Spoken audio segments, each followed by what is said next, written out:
So here we have the Vauxhall Cascada, an eagerly awaited car from Vauxhall.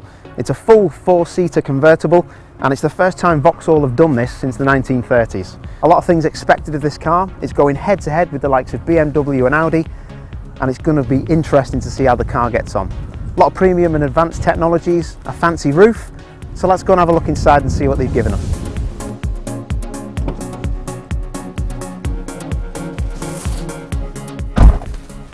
Convertible cars are not really renowned for their storage space and capacity. I must admit, just looking around in the cockpit, side bins, very adequate in size. Also the front here, just near the gearbox, a lot of storage space there. 2 full-size coffee cups. If you like your coffee, they can definitely go in there, it's not a problem. And quite a lot of storage as well under the armrest. So a lot of storage in the cabin. Glove box, really big glove box on this car, so a fantastic thing there from Vauxhall. Convertibles and practicality rarely go hand in hand. However, the Vauxhall Cascada has a load space of 380 litres when you have the hood in place, so it's fairly practical. This car has a bigger boot than the BMW 1 Series convertible by 75 litres. Lower the hood and the load room shrinks to 280 litres, but you'll still be able to stow a couple of overnight bags in the boot. The rear seats fold down electrically, which boosts load space should larger objects need to be carried. With Vauxhall trying to go head on with the competition like Audi and BMW, they've had to give this Elite, which is the top trim spec, really good standard specification. So for instance, we've got winter pack on this car, so that's a standard specification on the car. So heated steering wheel, we've also got heated seats within the car. Also got this VXR line steering wheel that feels very masculine. It's quite a chunky flat bottom steering wheel, so giving the car quite a sporty feel. And also we've got limiter as standard, and we've also got the cruise control as standard. So a lot of standard specification on the car like we spoke about.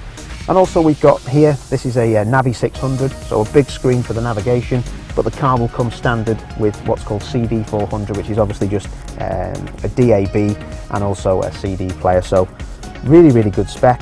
Only problem is Bluetooth is not standard on the car, which is quite unusual really for this day and age.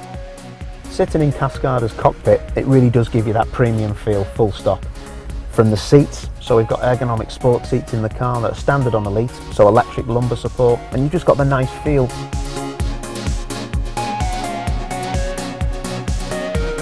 And then you've got the hand stitching, which I'm a massive fan of. It reminds me of a Jaguar or something really premium like that. We've also got electronic seatbelt presenters, so as soon as the ignition is switched on, we've got a seatbelt that presents itself. Pop the seatbelt on a sunny day like this, just put the roof down and away you go. The roof will come down in 17 seconds, which is class leading, and it will go back up in 19 seconds as well.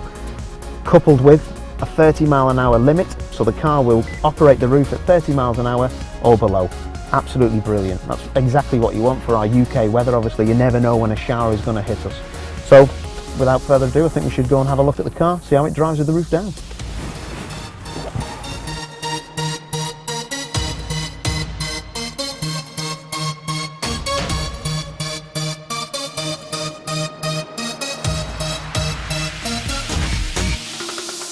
Under the bonnet, this version of Vauxhall's Cascada is powered by a 163 brake horsepower 2-litre CDTI engine, and it's mated to a 6-speed manual gearbox.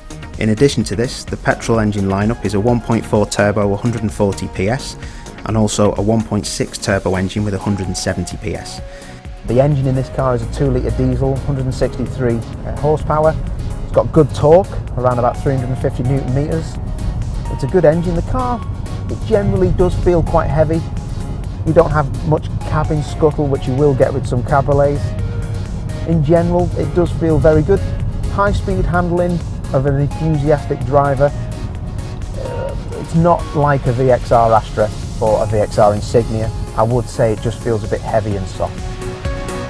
One of the most impressive things about this car, I feel, is the actual roof. Obviously the electronics of the roof work fantastically, but I'm on about the actual noise, the road noise from the car. Minimal. If I didn't know this was a cabriolet car, I wouldn't actually be able to tell you it was. Fantastic visibility through the windscreen, a lot of rake in the windshield, which is for drag coefficient and obviously CO2 emissions and aerodynamics, everything like that. but that's one of the most catching things. If you were to put a TomTom on the front screen, it's quite a stretch away to get to the screen because it has so much rake in the actual windscreen. But the whole look of the car outside, because of that rake in the windscreen and the roof line which sets it off from the windshield, it looks fantastic. So I think I could live with that. When it comes to the crunch, the car's price tag is going to attract buyers into the Cascada range. However, will the Griffin badge on the front of the car put those buyers off who are image conscious?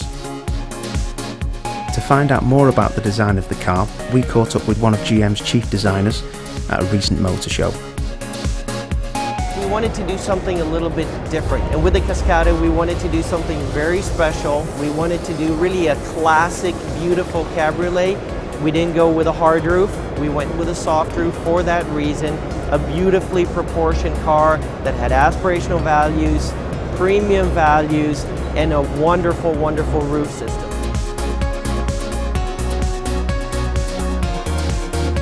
Vauxhall has done a fantastic job making the Cascada look as premium as it does, considering it's up against Audi and BMW. With the roof in place, the Vauxhall Cascada is a really good looking car. However, with the roof down, it only enhances its good looks. We give the Vauxhall Cascada 4.5 stars for appeal. With 350 Nm of torque, the Cascada has a good amount of pulling power, enabling you to have a nice daily commute to work and also some fun at the weekends. So we give this car 4 stars for its performance. I wouldn't say the car is a choice for enthusiasts, and it's more suited to cruising up and down the seafronts rather than tackling twisty B roads. This is more of a cruiser, giving it a star rating of 4.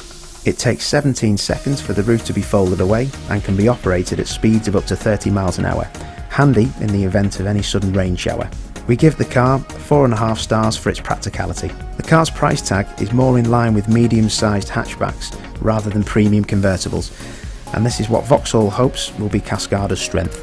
We give 4 out of 5 stars on ownership. It's a leap into the dark for Vauxhall with this car. Going toe-to-toe with the premium car makers in the convertible sector is a risk, but Vauxhall may have got its strategy correct with the pricing of Cascada. The car starts from $23,860 and rises to $28,960, while rivals such as BMW 1 Series convertibles start from $24,760 and rise through to $37,290. Overall, we give the Cascada 4 stars out of 5 for the overall package.